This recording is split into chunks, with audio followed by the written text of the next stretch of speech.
What is up, everybody? Welcome back to another Pitching Ninja's Filthiest Pitches of the Day. Remember, before we get to those pitches, hit that subscribe button. Join Ninja Nation. And now, without further ado, here are my filthiest pitches of the day. I'm going to start with Emerson Hancock, who had 2 strikeouts and 2 scoreless innings and had these sliders. He faced Hunter Brown, who had 5 Ks in 2 2/3 innings, but gave up 6 runs. Brown got Ks on these fastballs, but definitely struggled. I'm still a big fan of his stuff, though. And I love the fact that he's a Justin Verlander clone. Seriously, he grew up in Detroit and idolized Justin Verlander and modeled his mechanics after him. Eduardo Rodriguez had 6 strikeouts in 6 2/3 innings, giving up 1 run and had these fastballs, sliders, and changeup. And he faced Logan Allen, who had 5 strikeouts in 6 innings, giving up 2 runs and had this wicked sweeper. Before I get to Max Fried, I want to discuss something. Yesterday was one of the worst umpire days I have ever seen. Check out these calls with Angel Hernandez behind the plate. I mean, what the f***? Even the Braves announcers made fun of this pitch that was called a strike by Hernandez. Cisco as Fried fires a strike near the outside corner. It was near there. And yes, that includes Tom Glavine, who wants his strike zone back. But then look at these curveballs that were called strikes. I mean, it's obvious if you watch baseball, these curveballs from Fried slipped. They're non-competitive pitches, and both of them are called strikes. Maybe Angel got confused that the chalk on the batter's box and the plate are both white? I don't know, but it's almost like he's intentionally doing this at this point just to troll us. I picture Angel Hernandez going into Dean Wormer's office, like an Animal House, and getting his umpire scorecard read to him. 0.0. And to top it off, check out this call from the Yankees-Red Sox game. This is the only middle ball this entire season.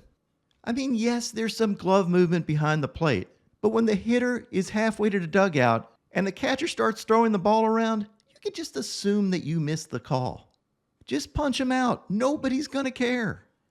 I don't know if the umpires were quiet quitting yesterday, but this is Exhibit A for why we would need robo-umps.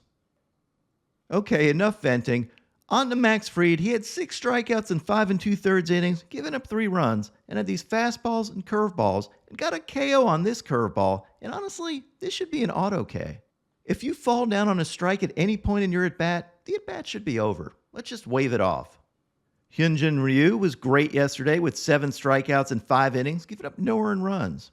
He had this nasty changeup, this backdoor cutter, and these beautiful slow curveballs, including this barrel-locking curveball. When he's on, Ryu is an artist. As a contrast to those slow curveballs, Ryu faced Hunter Green, who was throwing flames and had 4 Ks in 3 innings, but gave up 10 hits, 9 runs, 8 earned, and I think like 1 million home runs.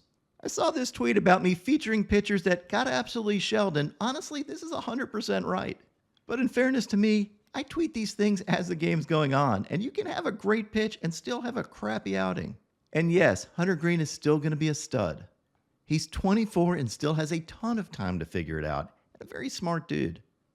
Adrian Hauser had 7 Ks in 5 innings, giving up 1 run and had these 2 seamers and sliders. He faced Max Scherzer, had 4 Ks in 3 2/3 innings, giving up 3 runs. And it really was a meh outing from Scherzer. He did have these fastballs, changeups, and cutters. Trevor Williams had 4 strikeouts in 6 scoreless innings and had this sweeper and sinker. He faced Zach Wheeler, who had 5 Ks in 7 innings, but gave up 4 earned runs and had this wicked sweeper and curveball. I love this camera angle because you can really see the movement of his pitches. Dakota Hudson had 7 Ks in 5 1/3 innings, giving up 2 runs and had these wicked sliders. Kyle Hendricks had 3 strikeouts in 6 1/3 innings, giving up 1 run, and had this changeup, and I did this overlay of his fastball and changeup. You can see what makes Hendricks so tough to hit, despite having well below average velocity. He faced Jordan Lyles, who had 2 Ks in 8 innings, giving up 4 earned runs, and had this curveball. Clark Schmidt looked good yesterday with 8 strikeouts in 5 2/3 innings, giving up 2 runs, and had these knuckle curves. And he faced Josh Winkowski, who was the opener, and had this cutter. Dallas Keuchel, yes, this is 2023, and I am featuring Dallas Keuchel, had 3 strikeouts in 6 1/3 innings, giving up no runs and only 1 hit. He took a perfect game into the 7th inning and was outstanding. He had this changeup and paint-ish backdoor cutter. He faced Ryan Barucki, who had 3 Ks and 2 perfect innings. He had this wicked pitch timer violation and this slider. Chris Flexen had 5 strikeouts in 6 innings, giving up 1 earned run, and had these sliders and sweeper. He faced off against Dylan Cease, who had 6 strikeouts in 4 2/3 innings, but gave up 5 earned runs, and had these nasty sliders. My filthiest starting pitcher of the day yesterday was Kyle Bradish.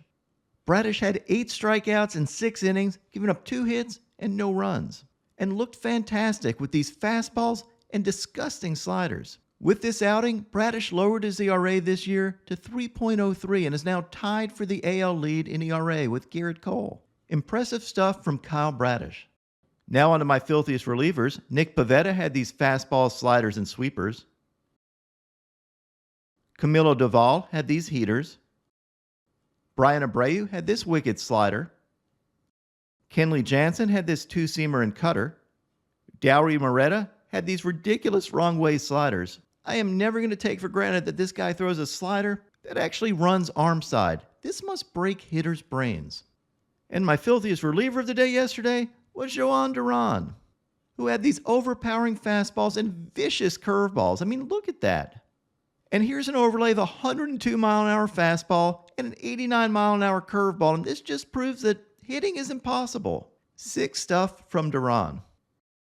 And now, my pitching ninja moment of zen. Synchronized coaching should definitely be an event during All-Star Week. For a second, I thought Angel Hernandez was going to eject both Gabe Kaplers. What is up, everybody? My picks of the day today are 3-leg parlay. I'm going to start with Jordan Montgomery for 5 Ks or more, then take Aaron Nola for 6 Ks or more, and top it off with Luis Castillo for 7 Ks or more. What would your picks of the day be?